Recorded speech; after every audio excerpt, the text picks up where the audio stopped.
great morning, great afternoon, or great evening, whatever time you are watching the replay. Thank you so much for joining us. My name is Demita McGee. I am half of the dynamic duo of Team McGee, my husband and I. Excuse me. And I'm so grateful that you're hanging out with us today. Listen, we are reviewing this beautiful book. And it looks like we already got some people who are joining us live. What's going on, y'all? But our replay viewers, I just want to say thank you so much for hopping on and joining us. To our live viewers, what's happening? Happy Wednesday. Happy hump day, y'all. What's going on? Thank you so much for hopping on. Eugenia, you're here this morning. Hey, Queen. What's up? Okay. Let's go ahead and let me open this up. So great. Hey, Laskaya, I see you as well. Great morning, ladies. How are you guys doing this morning? It's such a pleasure to be able to hang out with you guys for a little bit every morning. Can you guys believe we're almost done with this book? Can you believe it? It seems like it was just a month ago that we started. And we're almost done with it. 10 secrets left. And today, y'all, we're covering 2 secrets. Remember, I promised you that we would double up a couple of days. And the reason that we're doing that is because we're going to be finished by next Friday. We're going to be done with this book in the next week and a couple of days. Yes, I know, right? So let's do our usual. Let's go ahead and let's tag some friends. Let's get them, let's help them know that we are live. Help them know that we are live. And while we do that, y'all, hold on, I'm going to hop over to our other community and share with them too. Okay, hold on a moment. While we share with a few friends, accountability partners, and things like that, what I want to do is remind you guys that we are having, or not having, but we are going to be starting really soon. Thank you guys so much. I appreciate you for tagging friends and accountability partners. We will be starting not next week, but the week after, this book again. You are more than welcome to join us on the 21-day financial fast. And Eugenia, thank you. I saw you mention, I didn't realize that you heard about this through me. I thought you actually did this with the wealth community the first time that we did it. So it's such a blessing. That's how I know we're doing good work, because we're really all helping one another. And I'm just blessed to be in this position to even be able to, I don't know. I'm just grateful. That's all. Just grateful this morning.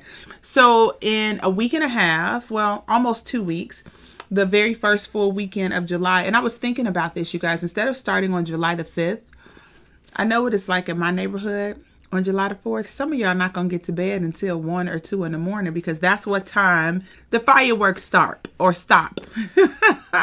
So instead of starting on Monday morning, July the 5th, we're going to start on Tuesday morning, July the 6th. Okay.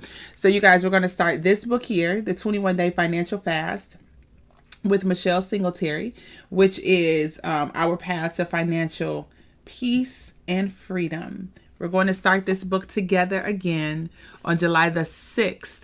We'll begin on Tuesday. So enjoy your holiday weekend and get that extra rest you're going to need on Monday, because you and I both know the fireworks, they don't shut off. Like, I heard some last night. Picked up my phone, looked at the time. Yeah, it was 11:55. It was crazy. It was crazy. So that's when I thought about it. Wait, you can't start this thing on the 5th. People are not going to get any sleep, depending upon where they live. So let's go ahead.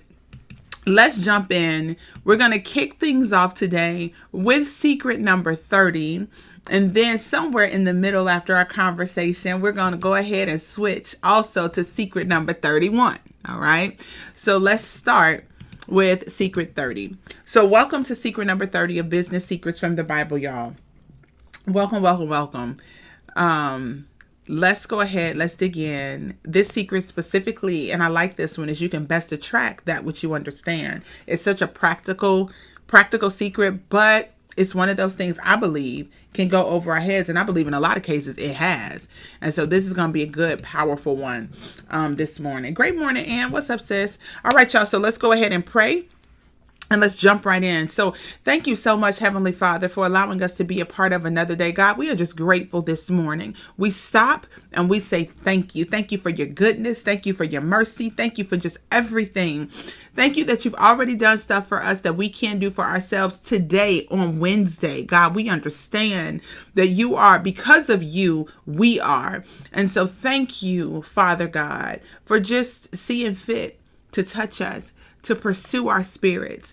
Thank you so much for showing us what love looks like. Thank you so much for showing us how to pursue you. Thank you so much for giving us a heart that desires to seek after you. And so this morning, God, we dig into this book another day. We dig into this book to learn more about what can we do to please you. And we thank you because every day that we've come together, Father, you've taught us something that we can take back and we can use. We thank you for the wisdom that you continue to impart in us, that we can continue to impart in others. In Jesus' name we pray this morning, and our hearts say amen. What's up, Tanisha? I see you. I see you, sis. Hey, Tasha. What's happening, y'all? Okay, so let's go ahead, y'all. We are starting with secret number 30 today, and then we're going to transition into secret number 31. So we're going to cover two secrets this morning, and we're starting off with secret number 30, which is you can best attract that which you understand. You guys, I find this so interesting that we don't learn anything about money. Nothing. Let me see if that book is down here. Nope, it's upstairs. Nope, it's down here. We don't learn anything about money. Nothing. Okay? Everything that we've learned, the more I study, the more I'm starting to understand that we just haven't been taught some things. Okay? We just haven't been taught. It's not that, great morning, Lana. It's not that we don't have the capacity to learn. We just haven't been taught. Okay? And so what we have to do as adults is once we realize that there are things that we don't know, one moment. Once we realize there are things we don't know, that is when we must be diligent about learning them on our own. Enrolling in various programs, just all types of things that we can do to learn specific, disciplines, learn, just about things like money that we've never been taught about. Think about this. What do you know about money right now? Like, real talk. What do you know? Did you learn it from your parents? In a lot of cases, that's where we learn about money. Okay, that's where we learn. So we learn what our parents teach us. Now, if our parents are not wealthy, is it safe to say that our parents cannot teach us to be wealthy? Is it safe to say someone cannot teach you what it is that they don't know how to do? Which is one of the things I really admire about the book, Rich Dad, Poor Dad, which of course is upstairs right now, because Robert Kiyosaki went to his father and he started asking questions about money. And his dad told him, listen, if you want to learn that, you need to go talk to, I don't remember his friend's name, but we'll call him Mike. You need to go talk to Mike's dad. He's an entrepreneur and he's really good at it. And you can get some of the answers that you're looking for from him.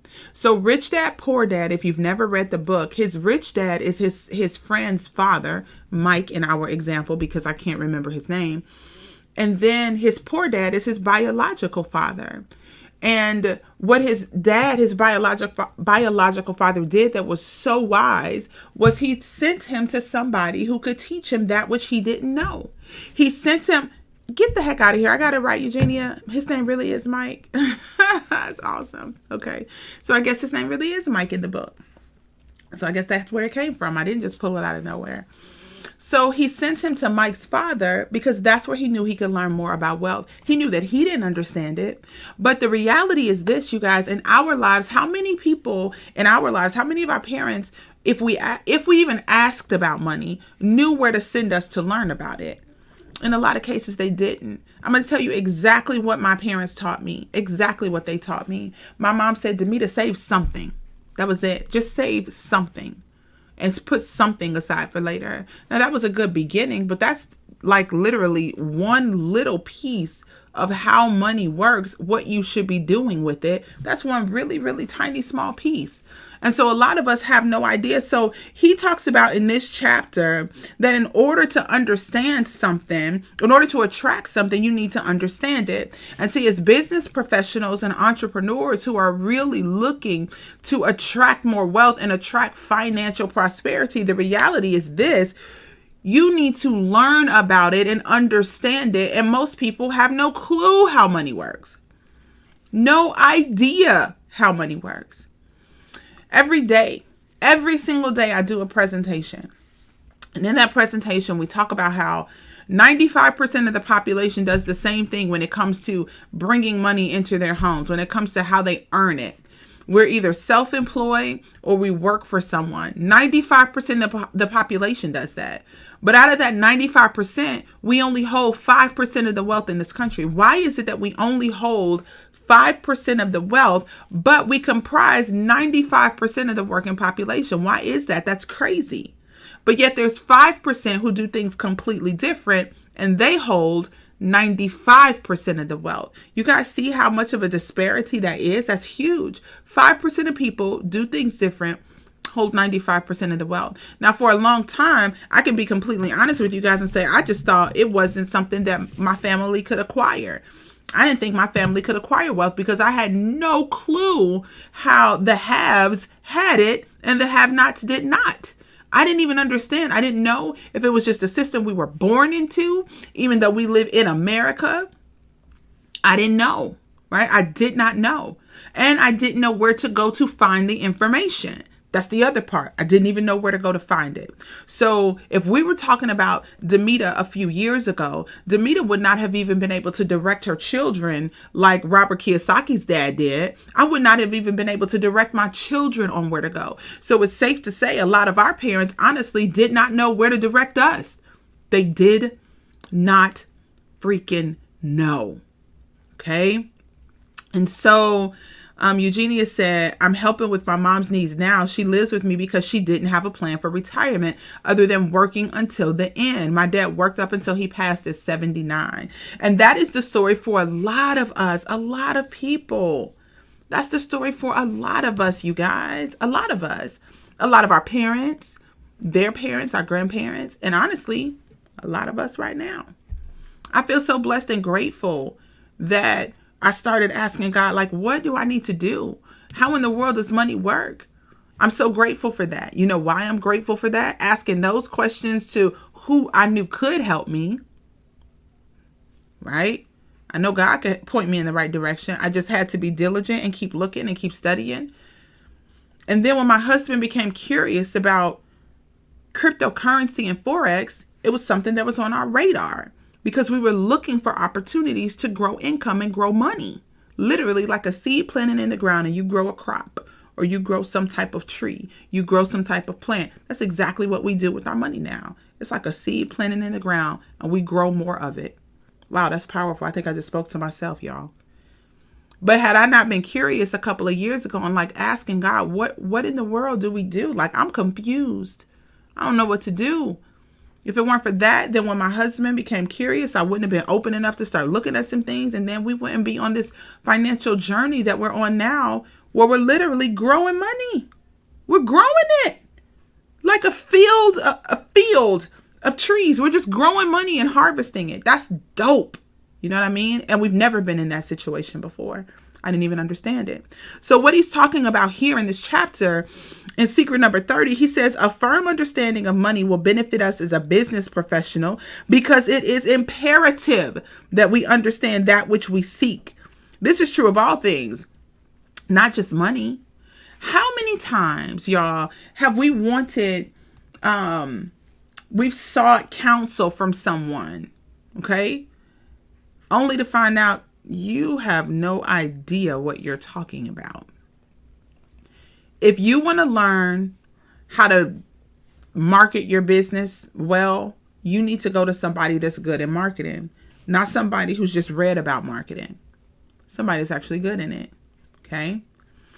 If you want to learn how to, a good example, I'm training for a half marathon right now. Right. And so I don't just ask any random people about different challenges that I have. I'm in a beginners running group. Why that group? Because this is full of people who run and who have a lot more experience than I do. And guess what they do? They give me suggestions and answer my questions. I'm not going to go to somebody who is not running and ask them, what's the best running shoe? So they could send me to the Nike store and say, hey, see what they have. That's not the best running shoe. All right. The regular shoe that you get off the shelf. If I want to lose weight and be healthier, y'all know this. I'm not going to the biggest person in the room. I'm not doing that. I need to figure out how to be healthy. And everything about your experience tells me you're not healthy at all. At all. Why would I go to the person who has the least amount of results to be able to teach me? And that's what we do. Think about that. We have a business opportunity. We go to the people with the least amount of experience, our family and friends, who are not business professionals, where we're thinking about becoming a business professional, and we take the idea to them to bounce it off of them as if they are qualified to tell you, yes, this is a good idea or not. If they're not successful in business, they can't tell you that. When it comes to money, we go to the people we are most comfortable with, our family and our friends. And 9 times out of 10, they're not good with money either, because they came up in the same school system that we did, which did not teach about money. And so it is imperative that we have a solid understanding and a solid foundation when it comes to money. That way, it can facilitate our accumulation of wealth. Y'all hear that? That's huge. As business professionals, we must fully understand how money works, what money is. One of the things, or a couple of the things that we've learned really, really well at this point, up until this book by Secret 30, that we've learned really good. Okay. Absolutely. Angela says sometimes the biggest person in the room knows how, yet they haven't applied it. And this is what I would say to that. Knowledge yet not applied knowledge is, it's pointless. If people don't apply the knowledge, then you still can't help me. Okay, you can't. And so this is what I mean when I say something like that. I mean that if you understand what to do, because you're going to run across, when you start doing things, you start to experience certain things. So for example, somebody who has not run before, they can tell me, Demita, you need to go get running shoes. You need to go get fitted for running shoes. And they will be absolutely correct, right? 100% correct. You need to go get fitted for running shoes. That much I do know, right? Because I've been reading on the subject for a very long time. Okay, so now I went and got fitted for my running shoes. And now what happens when I'm running and my foot gets numb? Because this is an actual thing that happens. The last run that I did, my foot got so numb that it got sore and I was limping back to the car. So if I now go ask the person who has the knowledge and they understand that I need to get running shoes, and I now go to them and I ask them, okay, so I got running shoes like you said, but my feet are numb. What do I do now? One of the things that they may say is, oh, maybe it's the wrong shoe. But what if it is the shoe is tied incorrectly? There are different ways that you can actually physically tie a shoe based upon your foot. What if they don't realize that, oh, you know what, Demita, you have a high arch, so you need to make sure that there's no pressure in this place. So having the knowledge but not applying the knowledge is just as bad as having the knowledge. If you don't apply it, it's just as bad as not having it. Because see, there are things that happen when you start to experience things. So when you start getting out there and you start doing, you come across some things that you would have never come across if you didn't start doing something. It's the act of doing and the experience that really teaches you more than we could ever really read in a book. We know this, right? So it's that act of doing. So as we start doing, then some things will pop up and it's like, oh shoot, I need to make an adjustment here. This is what I thought was supposed to happen, but this works different in real life. That's the difference between having the knowledge and actually applying it.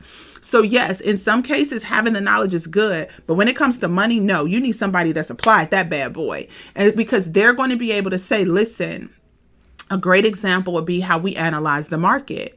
A lot of the times, like right now, for example, if you're in the market and cryptocurrency has a significant pullback, well, if you aren't educated enough to understand that these pullbacks are part of the process and they need to consolidate, and there are zones where we know that it's coming back to this zone. We know it. We've been educated. We've experienced it. We've gone through these cycles before. We know it's going to happen. Because, when people start dealing with money, they get nervous. And so it's like, wait a minute. I thought you said this was going to go up forever, but it's pulling back. I don't know what to do. I need you to just wait. And in addition to waiting, I want you to do something we call buying the dip. Buying the dip means when the price drops, when crypto goes on sale, you buy more of it. Okay. And so if I'm not educated and I'm not working with somebody that is experienced in this area, they don't know to tell me, 1, calm down. 2, this is part of the process. 3, you need to buy more of this at this point, because when it goes back up, guess what's going to happen? You're going to even accumulate more wealth.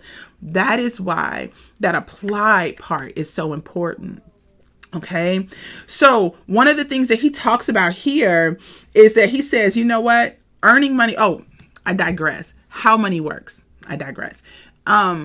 We've learned up until this point, up to Secret 30, we've learned a lot about how money works, y'all. We have. We now understand that when we become obsessively focused on the needs of God's other children, that we get rewarded with payments. We get rewarded with revenue. We get rewarded with income. And so in the business world, not when it comes to serving in ministry, we're talking specifically in the business world, we can look at our accumulation of wealth. We can look at our revenue and we can say, wow, we've either helped a lot of people and given a lot of value, or we haven't really helped a lot of people. We haven't given a lot of value. We can look at our accumulation of finances and see if we've done that. Okay, that is how money works. What is money? Money is all types of things. Money's checks, money's bills, money's coins, money's credit cards, money's IOUs, money's all that stuff. Right? But how does the process of accumulating wealth grow? How can we attract more money to ourselves? First, we got to understand how it works. And one of the very first principles we learned earlier is stop being concerned about ourselves and be obsessively concerned about God's other children. When we do that, that's the first foundation. When we do that, that means now when we're obsessively focused on them, we're trying to meet a need that they have. And when we meet that need, we get paid for that. Y'all, that's big. That's powerful. When we understand, when we're going to dip into, or when tomorrow, yes, we're going to talk about Secret 32 and money is spiritual. That's a good one.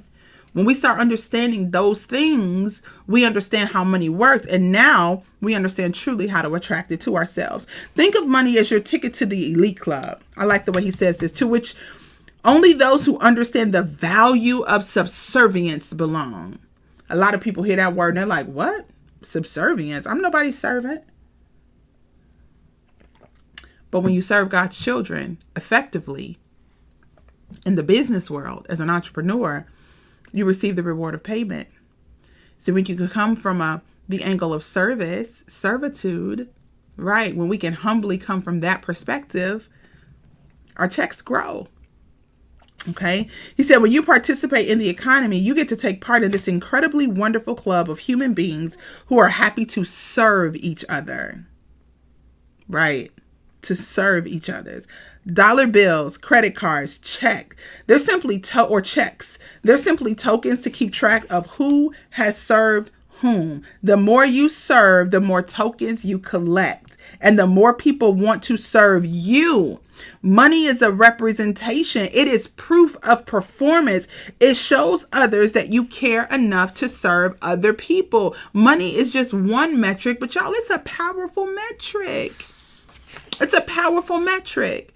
If you're uncomfortable, and we talked about this yesterday at length, if you're really uncomfortable with the idea of money being a way that you can measure how well you're serving people, once again, we need to look at how we view money. Remember our conversation yesterday about whether or not we view money positively or negatively, right? Remember that conversation. So it is literally proof of our performance. Perhaps we feel like we're not getting enough of it. Well, then the reality is, are you performing well enough? Are you performing consistently enough? Are you serving enough people? Are you giving the people what they want? Okay. And I love when he says, the more you serve, the more tokens you collect, and the more people want to serve you.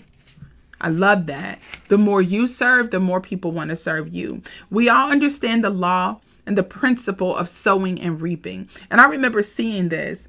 I still see it in my life strongly, because I love on people a lot. The one thing that I get a lot of is love from people.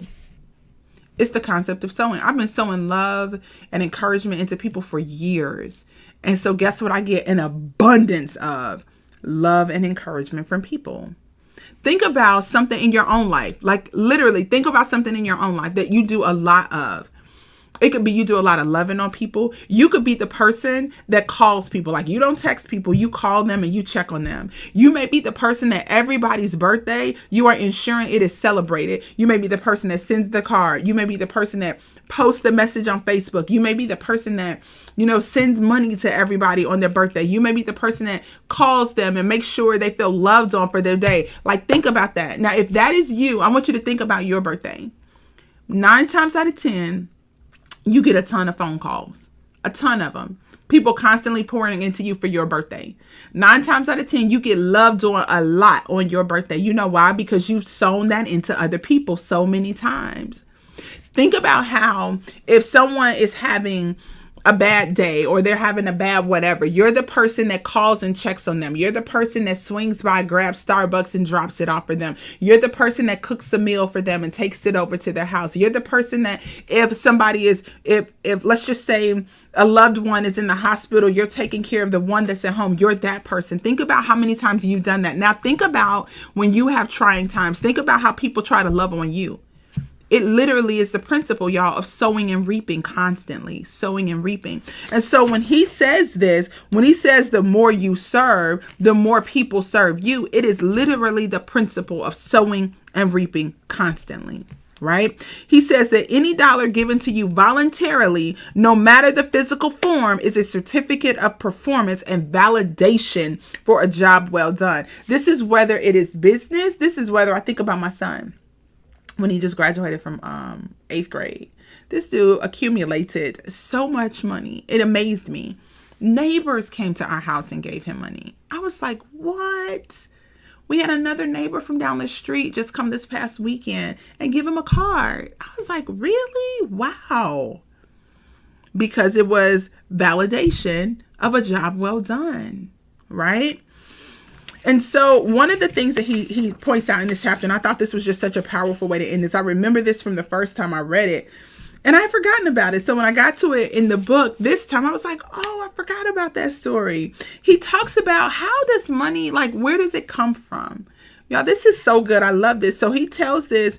His grandfather is real, but the story is kind of fictionalized, okay? So there's this story of his grandfather. He said his grandfather was a peddler, which was something that was common in the 1800s and 1900s. And so what's a peddler? That means they may come to one house and they say, hey, is there anything that you need or don't need that you want to get rid of? They get those things, fix them up, sell them to somebody else, things like that. So in this example, he knocks on the door of one household and this lady is like, he says, is there anything that you no longer need? And she says, yeah, I got this table and the city's going to come and pick it up for me, but they're going to charge me $5 to do it. And he was like, I can do better than that. How about you give the table to me?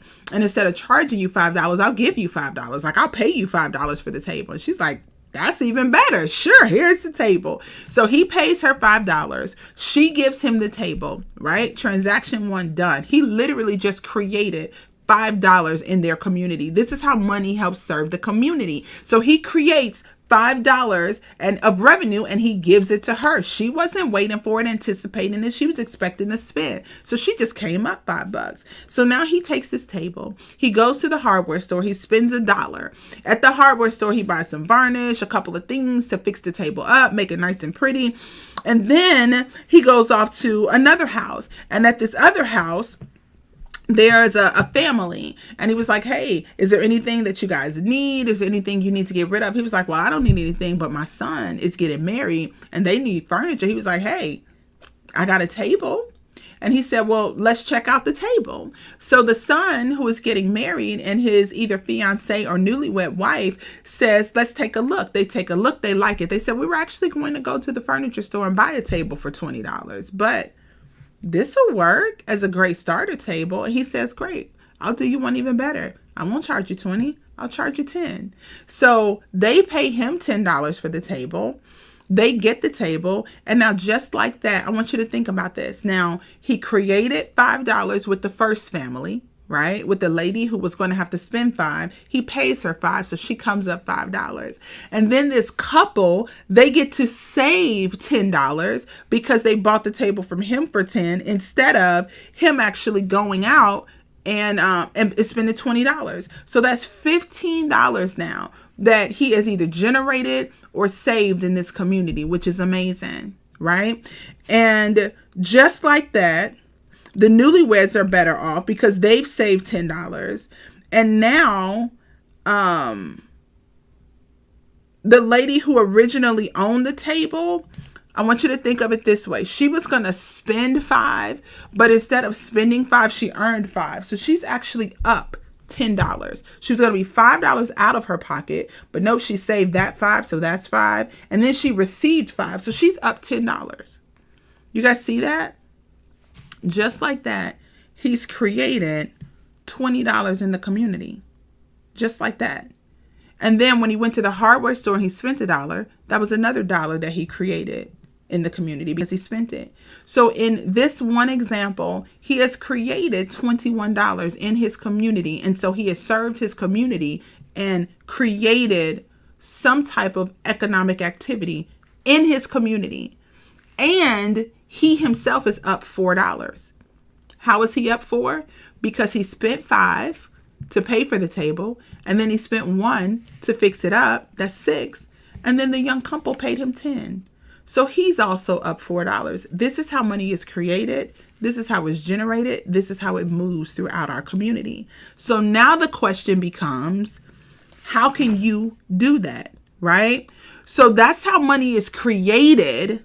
That literally is the process on a bigger scale. What you just saw on a really simple scale is how money is created. Now take that process and make it bigger. Now look at a company like an eBay. He juxtaposes eBay and Amazon. Amazon, when Amazon was created, of course, well, I can't say of course, but like most businesses, they were in the negative until they made a profit. Okay. So for a few years, they were running in the red. Now we all know that Amazon is killing the game. Okay. But then eBay, it was profitable from the start. How? Because eBay was made up of that example that I just gave you about his grandfather. eBay was made up of people who they no longer needed things, so they were selling them, right? But then there was a person on the other end of eBay that said, hey, I'll buy that from you. And they did. And then that person resold it to someone else. That's exactly what eBay does over and over and over. I actually use eBay for my online store sometimes. I use it to research actually for my online store. I don't buy from eBay because they don't have a large enough supply of single items. So they cannot be a supplier for me. However, it's a good place for me to research items to see what's popular, to see what's selling, to see what people are buying. I actually use eBay for research. And so you look at something like that, and the reason they're so successful is because they literally function as a microcosm of a larger economy. That's what eBay does, which is a bigger part of, or a bigger example of what his grandfather did.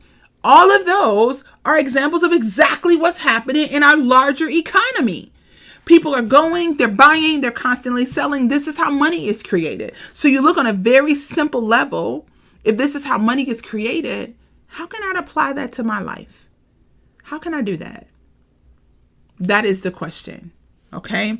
Whenever we do things for one another, we all benefit. And that's the powerful part of this story, because we are doing exactly what God wants us to be doing.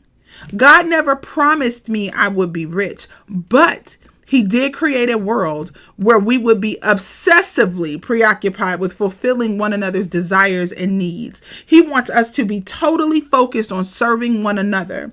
When we engage in this kind of economic activity, getting together to collaborate and serve one another as God planned for the entire schematic of human economic interaction, we also carry out his will, okay, of rewarding one another for doing his will. Being a good and loving God, he rewards us, for doing this by bestowing on all participants the incredible blessing of bountiful prosperity. In this example, everybody prospered. Obviously, his grandfather did. The woman who was getting rid of the table She prospered an additional $5. The couple, they prospered. They saved $10. Everybody prospered, even the hardware store, because of economic activity and because they were preoccupied with the needs of other people. So it is imperative to understand, or it is imperative, yes, to know that in order to attract what you want, you got to understand how it works. And he just gave us a really small example of exactly how money works. Now, how can we take this to the next level? It is secret number 31. Secret 31 says you must know your money, which you must be able to measure and count. Let's talk about this. I remember when I was an operations manager in retail, I remember that I had one of the most horrible bosses known to man. Horrible. But there was one thing that I have learned from him that I've taken with me these last 10 years. And that is training, tracking, and recognition. What we're going to talk about right now is the tracking piece. He would always say, if you expect something from your team, you must track it. If you don't track it, you're not going to know if you're moving in the right direction or in the wrong direction. You guys, money, you must track it. Let's talk about this for a moment. How many of us, and I'm raising my hand guilty before I even ask the question because I know what I'm about to ask. How many people have piles of mail that they have not opened, right? Because for whatever reason, and this used to be horrible. Now I am so much better at this and I still can get even better. But I would have piles of mail, piles of bills, just ignoring it because I did not have the money to pay it. They would just come in and I would sit them to the side, sit them to the side, sit them to the side. And I would not know what was in them. Now, when that envelope comes, I know exactly what's in that envelope, exactly what's in it. But before, I would put them to the side and I would not want to open them. This is really important. You guys, you got to track your income. You got to track the money that is coming into your home. I know I've shared cash flow with you before. I appreciate your transparency, Laskaya. That's a really big deal. Laskaya said, that's what I've been doing. And so this is what I can tell you. You have to stop. It's not making the process better. It's hurting you more. I know this from personal experience. It's hurting us more than it's helping us. Eugenia said, you know what? And I'm just so grateful. You guys are so transparent. And I think that is why we're all growing so much, because we're willing to be honest and authentic when a lot of people, they would never admit that they just been stashing their mail to the side. They never admit that. Eugenia said, I've gotten better after going through the 21-day fast, but I still have work to do. That's me. That's me. You guys, when we talked about this book here, this book is transformative.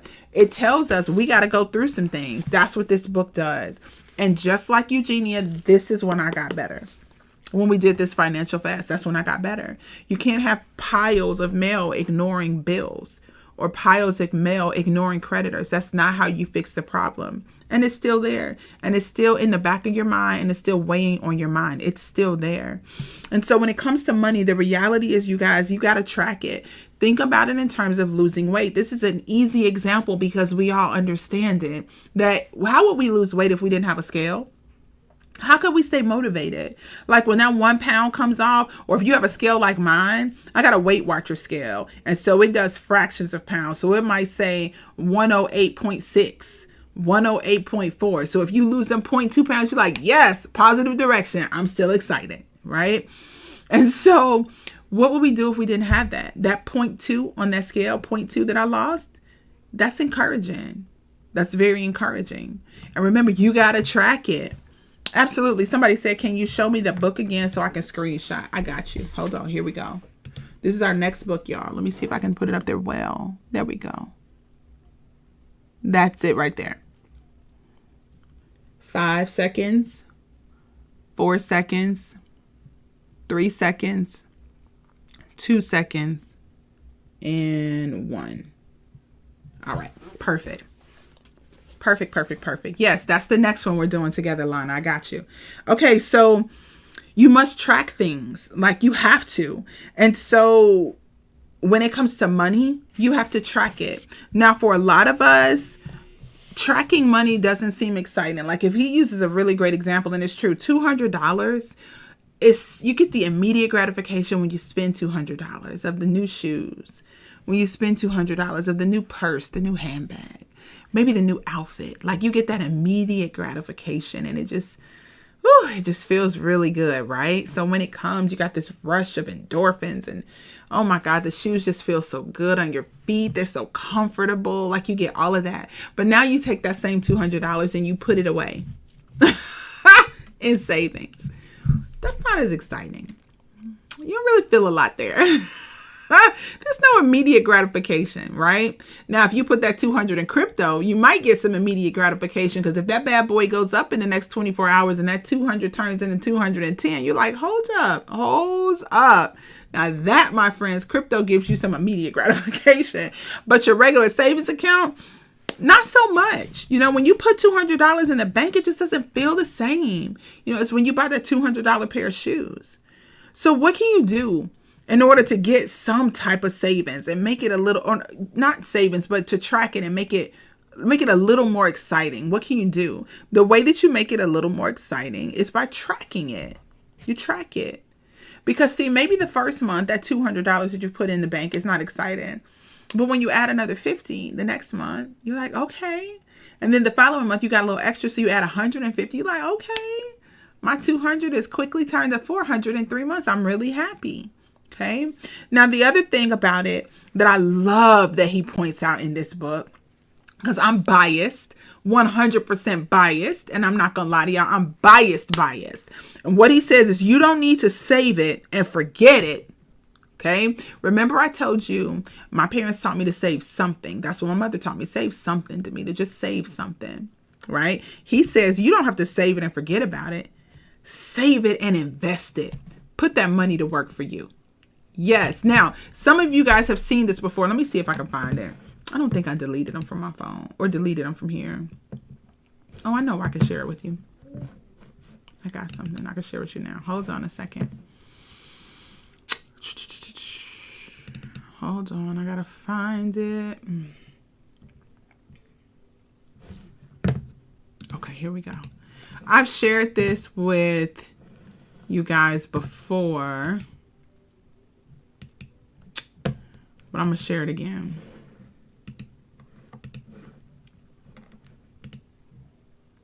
Okay. All right. So you guys see this, right?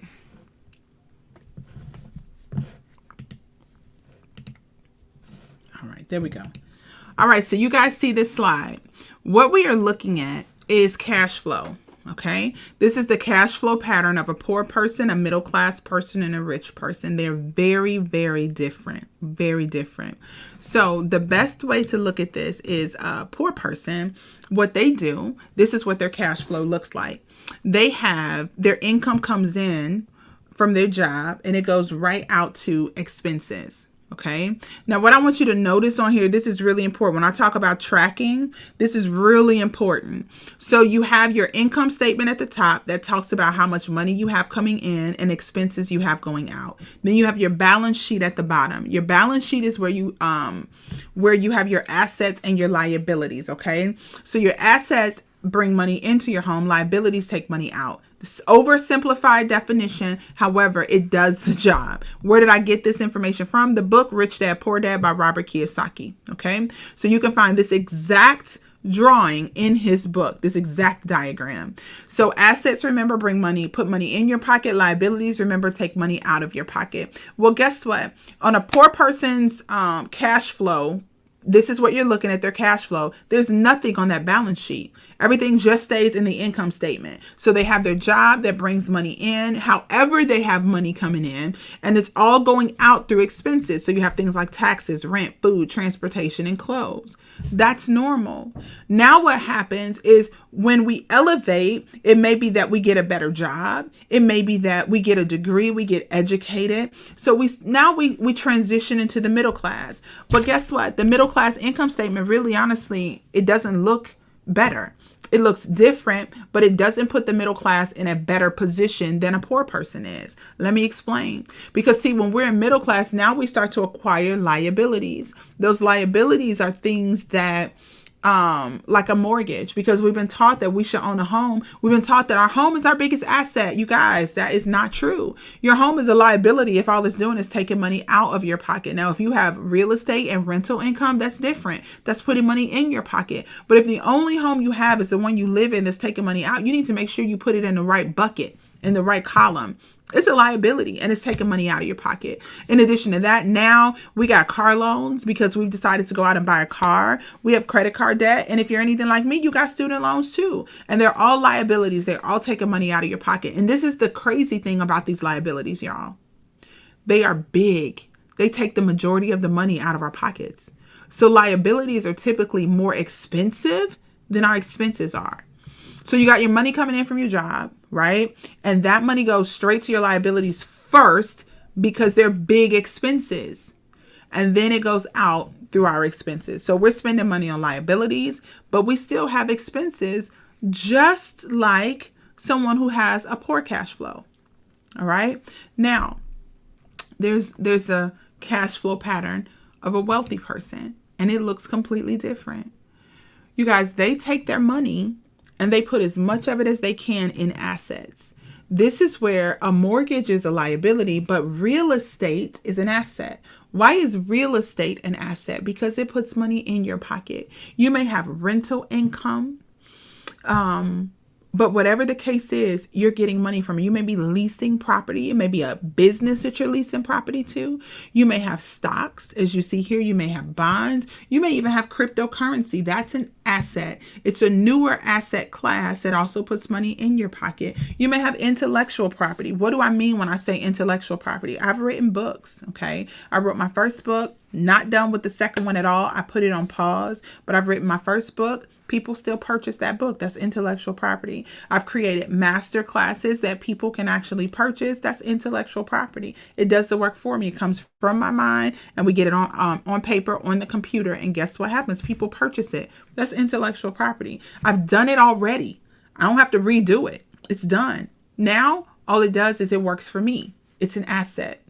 All right. And so what happens with a wealthy cash flow statement is they put a lot of their time, energy, resources, and money into assets. So over time, those assets will begin to pay their liabilities.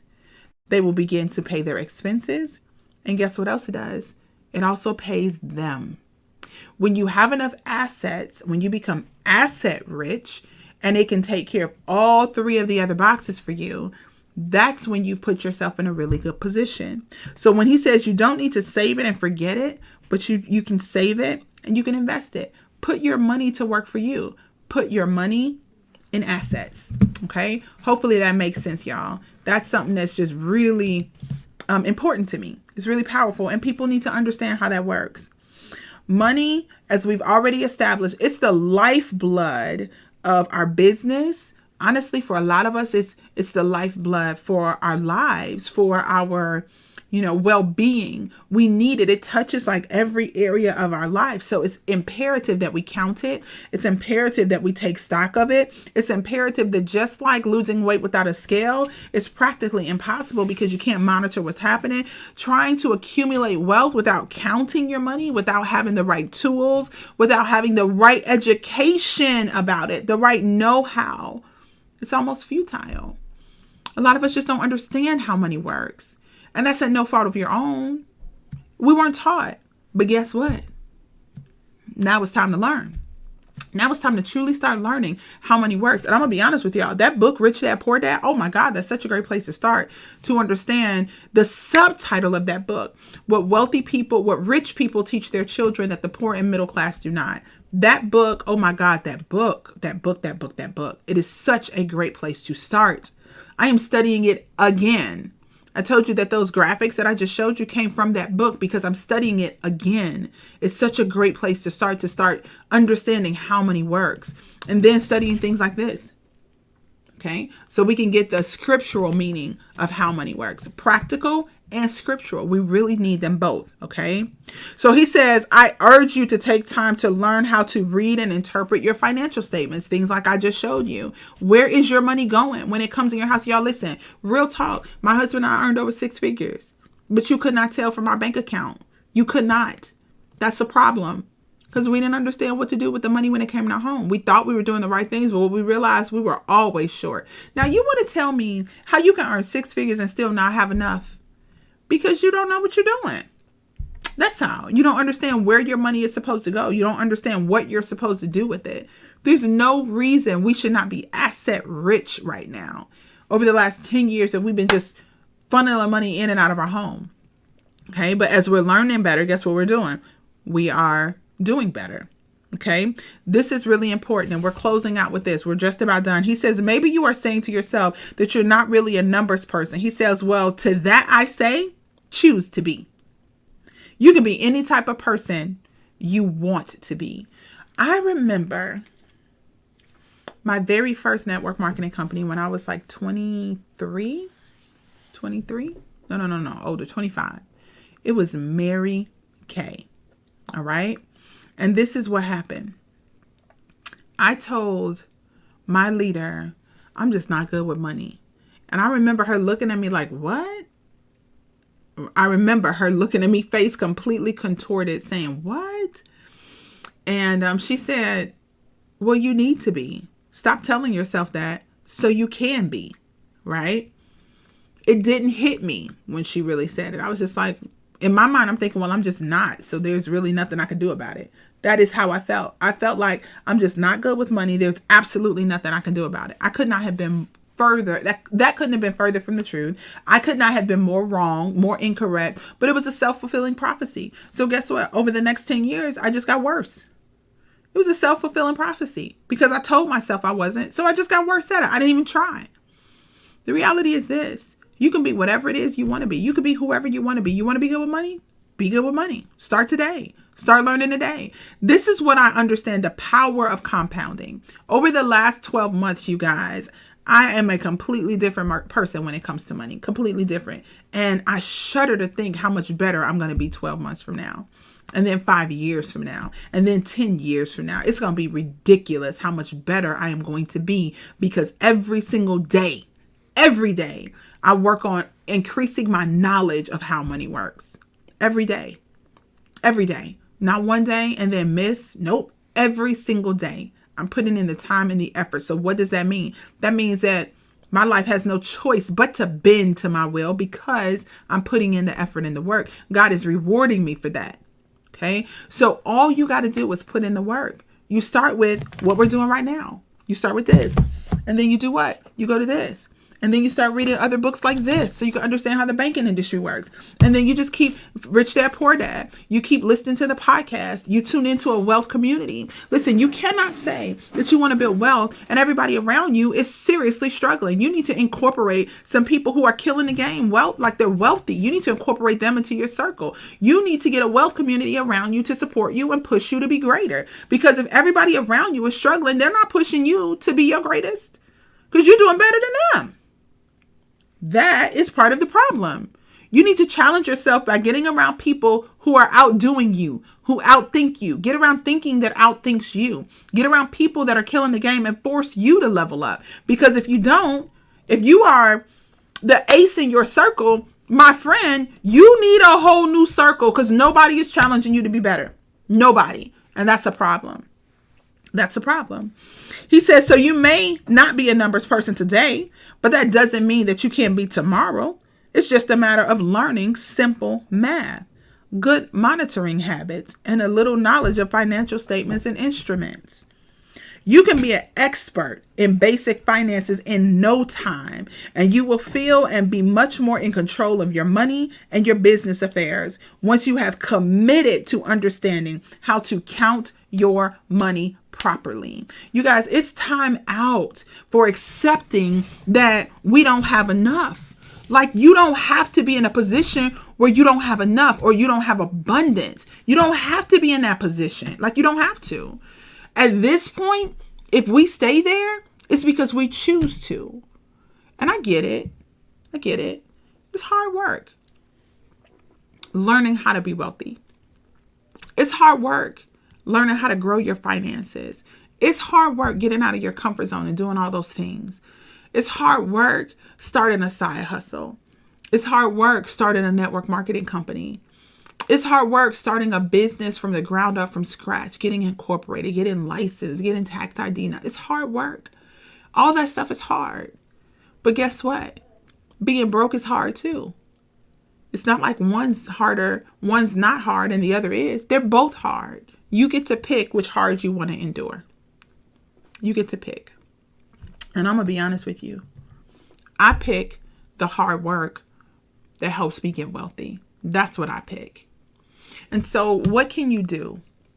You can commit to learning this process every day. Spend some time reading. You guys, I read every single day. It's obvious. I prepare for this. I read every day. And in addition to preparing for this and reading for this, I'm reading on my own other things that are important for me to be a better me. Okay, I'm doing all those things. You got to put in the work to become the best version of yourself. You have to. Nobody is going to do it for you. And see, you get to choose. You get to choose. You can choose the lazy route. You can choose that I don't feel like doing that today. But guess what's going to happen? A year from now, you're going to be in the exact same position. The exact same position. And I've seen what 1 year can do. I've seen it. Over the last year, my husband and I have been more committed to understanding money. I've seen it. And I know what's happening to me internally. The changes are happening internally. Remember we talked in the book a few days ago about the changes go from your head to your body to your soul, and being able to, when they're in your soul, they just come out. Listen, we're doing the work. And so a year later, I can see the changes. Like I'm internalizing these things. Yes, I wish I had known them 20 years ago, but I didn't. And it's okay because I know now. And the experience is allowing us to learn now. Everything that's happened in the past, guess what? I gained wisdom. I know what not to do, right? I know not to ignore every single bill coming in my house. I know what not to do, okay? And so the wisdom I'm grateful for. I want to encourage you. I want to encourage you to start learning now. This book that we are reading together, you guys, this is a big deal. If you have gone all the way to secret number 31 and you have not read a word in this book, you have only joined us via the videos. What I'm going to implore you to do now is stop being lazy. If you have this book in your possession, read Secret 32, because we're going to go over Secret 32 tomorrow. Friday, we're going to go over Secrets 33 and 34. Nobody can make you wealthy. And you can wish to win the lotto. You can wish to win Powerball. But if you don't have a wealthy mindset, you're going to lose all that money too. Right? You're going to have it for a couple years. And then a couple years afterwards, you'll be broke again. And people will be like, how in the hell did they lose $30+ million in 3 years? You'll be broke again. Okay? You got to get it right in here. It needs to go from here to your body and to your soul, so you can make the right decisions. So you'll know an opportunity when it comes to you and you don't have to think too long. Because you do know that wealthy people, see, they have a different mindset. They make decisions fast and they change them slowly. Right. Make them fast and change them slow. Napoleon Hill did not realize that when he received the opportunity to write the book, which book was it? Think and Grow Rich. That when, I'm having a brain freeze right now. Who was talking to him? It wasn't Dale Carnegie, was it? Whoever was talking to him, I'm having a brain freeze, has set a clock. And he gave him an opportunity. And he said, listen, I'm going to give you an opportunity. And I'm going to fund most of it. But this is what I want you to do. I want you, not fund it, I'm going to give you access to some of the wealthiest people that I know. The Rockefellers of the world. I'm going to give you access to them. And what I want you to do over the next 20 years is I just want you to study them, because we got all this knowledge in our minds. We got all this experience, and people don't understand that they can have what we have. They just need to understand what we did to get it. And I'm going to give you access to them, to talk to them and interview them. And if you will spend the next 20 years on this project, the next 20 years, people will be talking about you forever. And he gave them, he didn't know at the time. Okay. He did not know that he gave him 30 seconds to answer that question, whether or not he would take on that project or not. He had no clue he was being timed. And he said yes quickly. Quickly. Because guess what? People with a wealthy mindset, they make decisions fast and they change them slowly. If you're the person that always says, oh, I got to think about that. The reality is you and I both know you're not spending any extra time thinking about it. You're not. You've forgotten about it pretty much the next day. You haven't thought about it again. Someone brings you an opportunity. You're like, let me think about it. Let me do my research. What does your research consist of? Google, getting other people's opinions and reviews. What does your heart say you should be doing? What does your heart say? What does your gut tell you?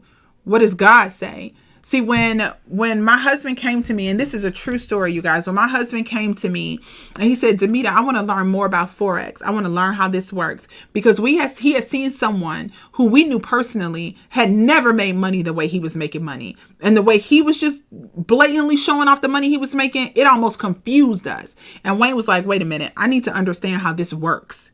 And so I called a friend right away. That same day, I was like, okay, I know who I can call. I called her right away and I said, listen, we want to understand Forex. When can we hop on one of your presentations? And she said, I got one going on tonight. I said, okay, cool. Just send me the information. We're going to get on there.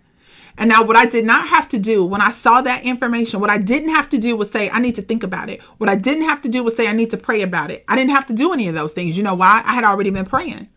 See, for the last 2 years, I have been asking God to help me understand how money works. Since 2019, which is how this book even came into the picture. You guys have heard this story multiple times. I had already been praying and asking God, okay, God, I need you to show me exactly what to do and how to do it. Give me some clarity. Give me something. Give me some wisdom. What do we need to find? I don't understand what's written in scripture. Give me some middle, give me something.